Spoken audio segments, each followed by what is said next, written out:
Hello everybody and welcome back to my channel ShareX India. Again आज यहाँ पर date है आप लोग की 16 अप्रैल की। मार्केट यहाँ पर काफ़ी अच्छी थी, ग्रीन मार्केट थी एंड काफ़ी शेयर्स वगैरह भी यहाँ पर आज भागे थे।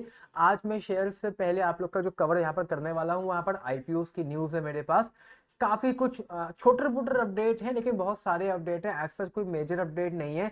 इनफैक्ट अगर मुझसे यहाँ पर एक लाइन में पूछो भी तो आप में से काफ़ी सारे लोग मुझे कमेंट कर रहे थे कि यार आईपीओस को कवर करो, आईपीओस को कवर करो।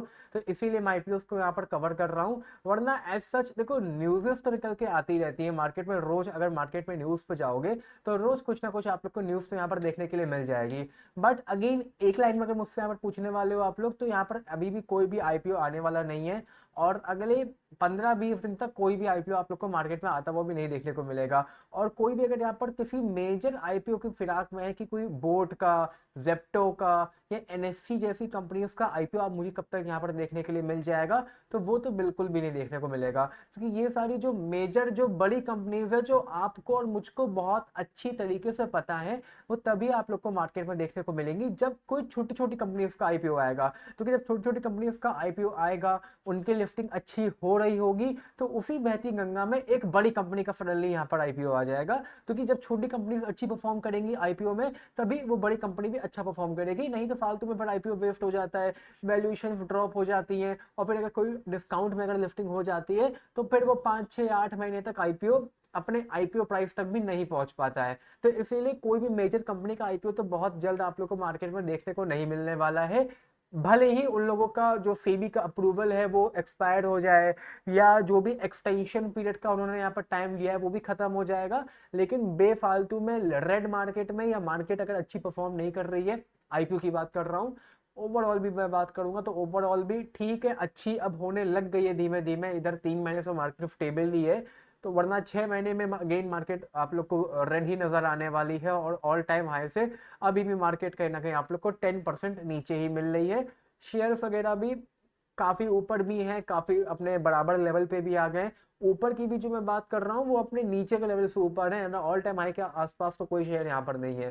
ठीक है, तो इसीलिए बस आईपीओ से वगैरह मुझे कुछ अपडेट आप लोग को यहाँ पर देना है, तो वो मैं आप लोग को यहाँ पर दे देता हूँ।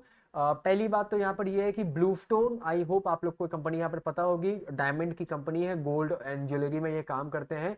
अगर आप लोग लखनऊ, आगरा, दिल्ली वगैरह में कहीं रहते भी हैं तो आप लोगों ने इनको यहाँ पर कहीं देखा भी होगा। ब्लू स्टोन के जो स्टोर्स वगैरह आप लोगों के एरिया में ओपन भी होंगे, अगर कोई कहीं रहता है तो ब्लू स्टोन्स के देखिए शोरूम्स होते हैं, ऐसे कुछ होते हैं। तो इनका भी एक आईपीओ बहुत जल्द आप लोग को मार्केट में देखने के लिए मिलने वाला है। अप्रूवल वगैरह सेबी ने नोट कर दिया, मतलब सेबी ने अप्रूवल यहाँ पर दे दिया है। अब आईपीओ कब तक देखने के लिए मिलेगा वो यहाँ पर डिपेंड करता है कंपनी के ऊपर। तो ब्लू स्टोन के ऊपर खाली इतना ही माइनर सा अपडेट था। ब्लू स्टोन का हो गया, फिर आप लोगों का एंथम बायोसाइंस मैंने थोड़े दिन पहले भी यहाँ पर कवर किया था। और आई फाइनेंस करके भी एक आईपीओ है, और जीके ग्रीन, ये 4 कंपनीज हैं। कुल मिला के चारों एक साथ लगभग 6,500 करोड़ के आसपास मार्केट से पैसा उठाएंगी।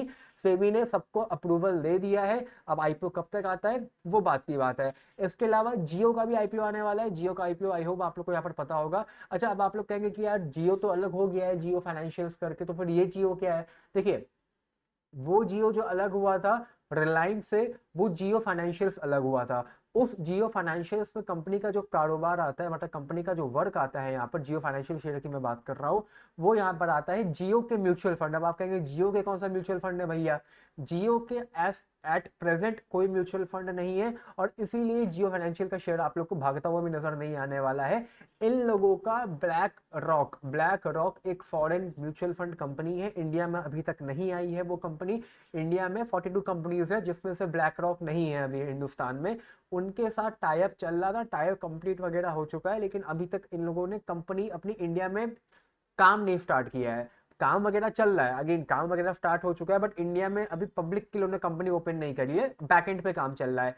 तो जब उन लोगों के म्यूचुअल फंड ब्लैक रॉक के या जियो फाइनेंशियल्स के मिक्स एक साथ नाम से, जिस भी नाम से लॉन्च करते हैं लोग, बात की बात गई, जब वो म्यूचुअल फंड की कंपनी आप लोग को हिंदुस्तान में वर्क करती हुई नजर आ जाएगी, तो उसका काम आप लोग का जियो फाइनेंशियल सर्विसेज के अंडर में आता है।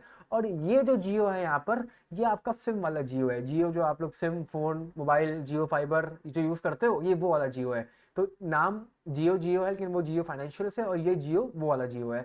तो इनका भी अब यहाँ पर आईपीओ आने वाला है। यहाँ पर सेबी ने अप्रूवल दे दिया है कि आप अपना पेपर वर्क, इन्होंने यहाँ पर पहले फाइल किया था और कंपनी ने लगभग 3,500 करोड़ के आसपास की प्लानिंग करी है। सेबी के साथ पेपर वर्क नवंबर में फाइल किया था, इनको उसकी अप्रूवल यहाँ पर मिल चुकी है। आर्टिकल देख सकते हो आप लोग यहाँ पर, कब का आर्टिकल है, 16 अप्रैल। 16 अप्रैल आज कितनी है, आज है 16 अप्रैल। आज ही का आर्टिकल मैं आप लोग का रीड कर रहा हूँ।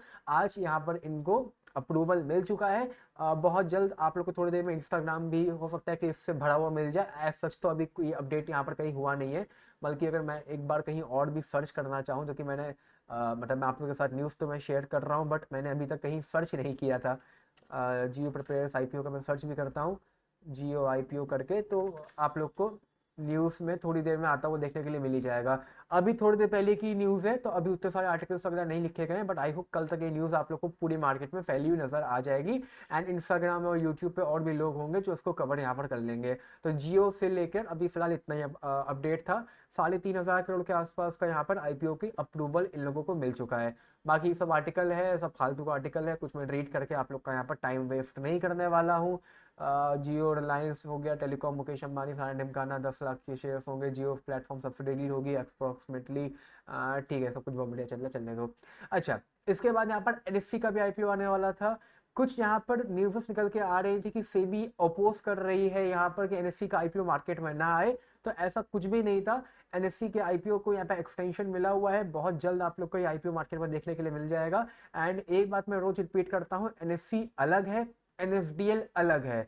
एनएसडीएल सीडीएसएल का कॉम्पिटिटर है और एनएससी बीएससी का कॉम्पिटिटर है। तो ये बात मैं कई बार कवर करता हूँ। और एनएससी का आईपीओ भी 1 लाख करोड़ की मार्केट कैप के आसपास आने वाला है। इसीलिए मैं कहता हूँ कि जब एनएससी का आईपीओ आप लोग को मार्केट में मिलेगा, आईपीओ की बात कर रहा हूँ, लिस्टिंग की बात नहीं कर रहा हूँ, तो जब आईपीओ आएगा उस समय वैल्यूएशन 1 लाख करोड़ के आसपास की होंगी। इसीलिए मैं इसको भी 1 लाख करोड़ के आसपास मार्केट में देखता हूँ, बीएससी को भी।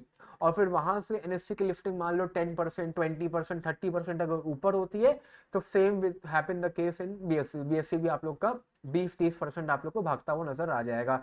At this point of time भी मैं लगभग 1 लाख करोड़ के आसपास के मार्केट कैप को अचीव करता हुआ देख रहा हूँ बीएससी के शेयर के द्वारा। इसलिए मैं कहता हूँ, रोज कहता हूँ, बहुत कवर किया, नीचे भी था तब भी कवर किया, मैंने भी बाय किया। बीएससी चाहो तो बाय कर सकते हो, मर्जी यहाँ पर आपकी है। इसके बाद जेप्टो का भी आईपीओ आप लोग को बहुत जल्द मार्केट में आता हुआ देखने को मिलने वाला है। ये बात मैंने थोड़े दिन पहले कवर भी करी थी, मुझे याद है। तो इनकी जो पेरेंट कंपनी है, अब जिनको पेरेंट कंपनी का खेल नहीं पता, जैसे बोट का शेयर आने वाला है ना, बोट का भी आईपीओ आने वाला है। तो बोट का जब आईपीओ की यहाँ पर लिस्टिंग हो जाएगी, तो वो कभी भी बोट के नाम से आप लोग को सर्च करने को नहीं मिलेगा।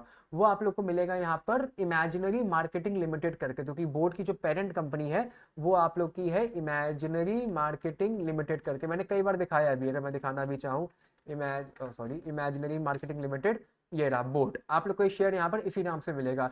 Same is in the with the case of Zepto. Zepto का यहाँ पर जो पेरेंट कंपनी का जो नाम था, वो यहाँ पर था किराना। किराना तो हम लोग को पता है ना, किराना स्टोर होता है, किराना टेक्नोलॉजीज प्राइवेट लिमिटेड। तो इन लोग का क्योंकि यहाँ पर आईपीओ आने वाला था, तो अगर वो आईपीओ आता तो वो यहाँ पर किराना टेक्नोलॉजीज के नाम से आता। इसीलिए उन्होंने यहाँ पर अपने पेरेंट कंपनी को रीब्रांड किया है और नाम कर दिया है जेप्टो टेक्नोलॉजीज। तो अब जब भी आईपीओ मार्केट में आएगा, या जो भी पेपर वर्क अब करने वाले ना, पेपर वर्क यहाँ पर काफी सारे हो जाएंगे यहाँ पर, अब वो सारे पेपर वर्क यहाँ पर जेप्टो टेक्नोलॉजीज के नाम से होंगे।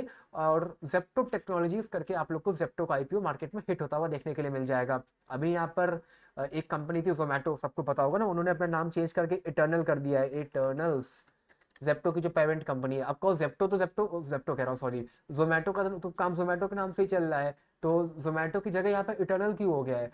देखिए, जोमेटो एक सब ब्रांड है। सब ब्रांड जोमेटो फोन में चलता रहेगा, लेकिन वो जो सब ब्रांड है उसकी जो पेरेंट कंपनी है, जो मेन कंपनी है, वो अब इटर्नल हो गई है। ऐसे ही जेप्टो की जो पेरेंट कंपनी थी, पहले वो किराना थी, किराना टेक्नोलॉजीज, और अब वो जेप्टो टेक्नोलॉजीज हो गई है। तो ये तो एक अलग बातें होती है ना, एक कंपनी फिर नीचे सब ब्रांड्स होते हैं। तो सब ब्रांड जेप्टो है, मेन कंपनी जेप्टो ब्रांड की है, जेप्टो टेक्नोलॉजीज करके। तो ये भी यहाँ पर हो गया। इसके अलावा मार्केट आज ठीक थी, मार्केट यहाँ पर ग्रीन थी। हीट मैप भी अगर मैं देखूंगा तो मेन आप लोग का एचडीएफसी ग्रीन में था, और उसके अलावा रिलायंस साइड बेस में था। मोरलेस एसबीआई पॉजिटिव में था, बैंक्स वगैरह पॉजिटिव में भी थे, कुछ हल्के फुल्के लाल में भी थे।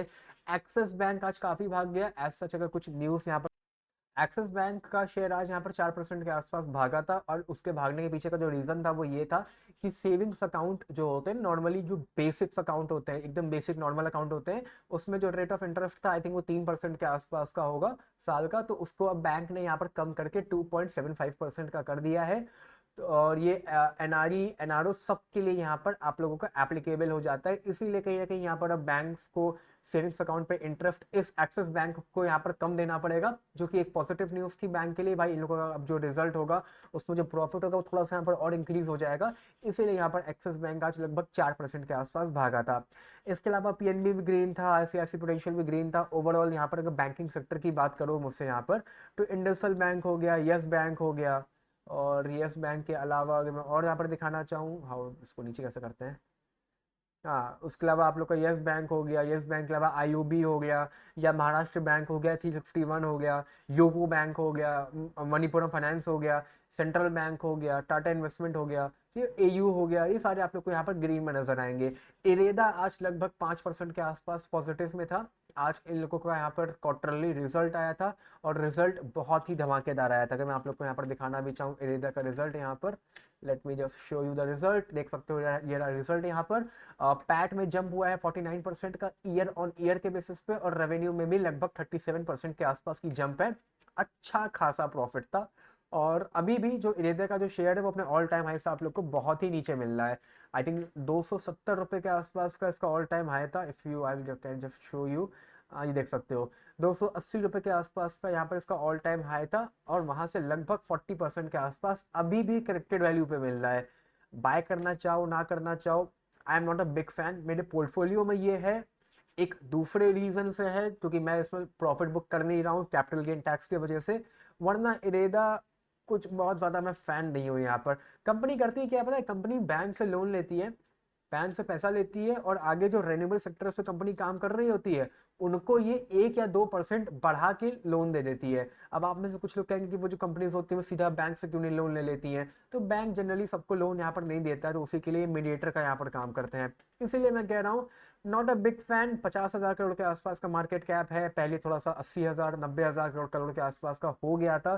कंपनी चल जाएगी चलेगी तो है, but I am not a big fan. बाकी आप लोग की मर्जी, मेरे पोर्टफोलियो में है, क्यों है वो भी मैंने आप लोग को यहाँ पर बता दिया है। इसके अलावा अगर मैं यहाँ पर, कहाँ गया मेरा हीट मैप, मेरा प्यारा प्यारा हीट मैप में मजा आती है, ये रहा हीट मैप। इसके अलावा यहाँ पर ओएनजीसी ग्रीन था, not a big fan. BPCL भी ग्रीन में था। ओवरऑल यहाँ पर पेट्रोलियम एनर्जी सेक्टर भी पूरा यहाँ पर ग्रीन था। आईटी सेक्टर अगेन थोड़ा बहुत यहाँ पर ग्रीन में था, वरना जो मेन शेयर्स है वो ग्रीन में यहाँ पर नहीं थे। इन्फोसिस साइडवेज था, टीसीएस साइडवेज था भाई, 0.79 है, साइडवेज ही बोलूंगा मैं इसको यहाँ पर। विप्रो साइडवेज था, टेक महिंद्रा साइडवेज था। पॉलिसी बाजार काफी भाग चुका है, पॉलिसी बाजार को अवॉइड करो। परसिस्टेंस अभी भी यहाँ पर गिरा हुआ था। ऑरिकल बहुत बड़ी कंपनी है, किप्ट हो गया, टाटा एल्क्सी हो गया। आईटी सेक्टर को मैं बार बार कह रहा हूँ, अगर 90 दिन के बाद जो टैरिफ की यहाँ पर जो न्यूज़ है, अगर वो मार्केट में फिर से इम्प्लीमेंट होता है, खाली 90 दिन का पॉज लगा है, तो उस चक्कर में आईटी सेक्टर हो गया, फार्मा सेक्टर हो गया, इन दोनों सेक्टर्स पे तगड़ा इफेक्ट आएगा। स्टील सेक्टर पे तगड़ा इफेक्ट आएगा। स्टील की भी अगर मुझसे बात करोगे तो स्टील सेक्टर यहाँ पर कहाँ है, एनर्जी स्टील, टाटा स्टील, ये रहा। जेएफडब्ल्यू स्टील हो गया, टाटा स्टील हो गया, ग्रासिम वगैरह हो गया, वेदांता हो गया, तो इन सब पे आप लोग को बहुत फर्क नजर आएगा। आईटी स्टील हो गया, आईटी हो गया, फार्मा हो गया, खासकर इन सब पे। और बाकी तो अभी land rover Jaguar, land rover जो है टाटा की, यहाँ पर उस पर भी एक्सपोर्ट पे पॉज लग गया है। पॉज लगा है, बंद नहीं हुई है, तो ये सब चीज़ें आप लोग को माइंड में रख के चलनी होगी। इसलिए मैं टाटा मोटर्स पे भी उतना ज़्यादा बुलिश नहीं होगा। टाटा मोटर्स भी आपके पोर्टफोलियो में अगर है तो उतना कुछ खास मैं यहाँ पर बुलिश नहीं हूँ टाटा मोटर्स को लेके भी। बाकी यूएस ने लगभग यहाँ पे 245% का एक रिटेलिएट टैरिफ चाइनीज के ऊपर इम्प्लीमेंट कर दिया है। देखो, अब पता है, अगर मैं थोड़ा सा यहाँ पर मजे की बात करूँ तो मैं चाइना के साथ हूँ। सम टाइम देखो, मैं जब से पैदा हुआ हूँ उससे भी पहले से, जब से मैं पैदा हुआ उससे भी पहले से USA was a great super power. But मेरा ऐसा मानना है कि अगर आप सोचते रहोगे कि यार मैं सुपर पावर हूँ, मैं सुपर पावर था, मैं ही सुपर पावर रहूंगा, तो which is not a right case. China अब आपसे आगे है, चाइना के पास वो सब कुछ है जो आपके पास है, तो इसीलिए चाइना को आपकी ज़रूरत यहाँ पर नहीं है। और आप अगर सोचोगे कि नहीं चाइना को मेरी ज़रूरत है, तो चाइना झुकने वाला नहीं है, चाइना नहीं झुकने वाला है। अब इसको ऑब्वियसली बात है इंडिया से मत कंपेयर करना, क्योंकि इंडिया पिछले कुछ सालों में काफी पीछे रह गया था, मतलब पिछले नहीं कुछ सालों में, जब से इंडिया और चाइना आजाद हुए थे तो उसके बाद इंडिया धीमे धीमे आगे चला और चाइना बहुत कस के आगे चला गया। तो अब इंडिया क्यों धीमे धीमे चला वो सारी एक डिफरेंट बातें थी। But at this point US को यहाँ पर समझना पड़ेगा कि यूएस को, कि चाइना को यूएस की जरूरत यहाँ पर नहीं है। वो जितना टैरिफ लगाने लगा दो, बट ये जो है ना सर यहाँ पर चाइनीज वाले, ये रुकने वाले नहीं है, इनको जरूरत नहीं है। इन्होंने साफ साफ यहाँ पर ये बता दिया, इनको इनको लिटरली फर्क नहीं पड़ रहा है। इसलिए ये सारी न्यूज़ यहाँ पर आप लोग को रोज फिलहाल मार्केट में देखने को मिलती रहेंगी। एक दूसरे के ऊपर रिटेलिएट टैरिफ यहाँ पर लगते ही रहेंगे। एंड आई पर्सनली थिंक कि इसमें जो हार है वो यूएस की Hello and आप लोग को welcome. You're देखने को watching. मिलेगी, क्योंकि आई डोंट थिंक चाइना इतनी जल्दी हार मारने वाला है, because they don't need anyone, उनको किसी चीज़ की ज़रूरत ही नहीं है यहाँ पर। इसके अलावा मार्केट में आज कोई भी मेजर शेयर्स वगैरह की मुझे बात नहीं करनी है। सीडीएस वगैरह सारे यहाँ पर ठीक ठाक है, ग्रीन है। सीडीएस की बात करूंगा मैं यहाँ पर ठीक है। इसके अलावा कैम्स की बात करूंगा मैं, तो कैम्स भी यहाँ पर आप लोग का ठीक ठाक है, रोज बढ़ता चला जा रहा है। क्रेडिट ग्रामीण एक्सेस को भी कहना चाहूंगा कि इन लोग का भी जो रिजल्ट आएगा वो काफी बेहतरीन आएगा। 1100 रुपए के आसपास धीमे धीमे शेयर आप लोग को अब जाता हुआ नजर आने वाला है। इसके अलावा के फिनटेक आज काफी ग्रीन था, इफ आई एम राइट, लगभग 5% के आसपास ग्रीन ग्रीन था। I still recommend CAMS buy करो, ज्यादा बेटर रहने वाला है। एंजल वन फिलहाल क्वार्टरली रिजल्ट यहाँ पर खराब थे, 2500 रुपए के आसपास मिलता है। मैंने पहले भी कहा था मर्जी इस समय आपकी है कि आपको होल्ड करना है कि नहीं करना है, टोटल चॉइस यहाँ पर आपकी है। पॉलीकैप, पॉलीकैप 5300 रुपीज के आसपास का हो रहा है, which is a great stock. अभी गिरा गिरा था तो मैंने कवर किया था, बार बार क्या ही कवर करूं, मर्जी आपकी है। 7500 रुपये के आसपास का स्टॉक है, पोर्टफोलियो में आप रख सकते हो। बाकी यहाँ पे हेवेल्स वगैरह से बेटर वो है। रूट मोबाइल साइडवेज था, वरुण बेवरेजेस लार्ज कैप है साइडवेज था। भारत फोर्ज एक ऐसा स्टॉक है जिसको मैं आजकल एक दो दिनों से कवर कर रहा हूँ, इसको बाय कर सकते हो। भारत फोर्ज को मैंने बहुत कम कवर किया है। And second is astral, astral भी मैंने कम कवर किया है, मैं इसको 1200 रुपये के आसपास, अभी कल भी मैंने कवर किया था, आज भी लगभग ये 1-1.5% के आसपास बढ़ गया है। 2200 रुपये का स्टॉक है। आई डोंट थिंक कि ज़्यादा दिन तक आप लोग को नीचे देखने को मिलेगा।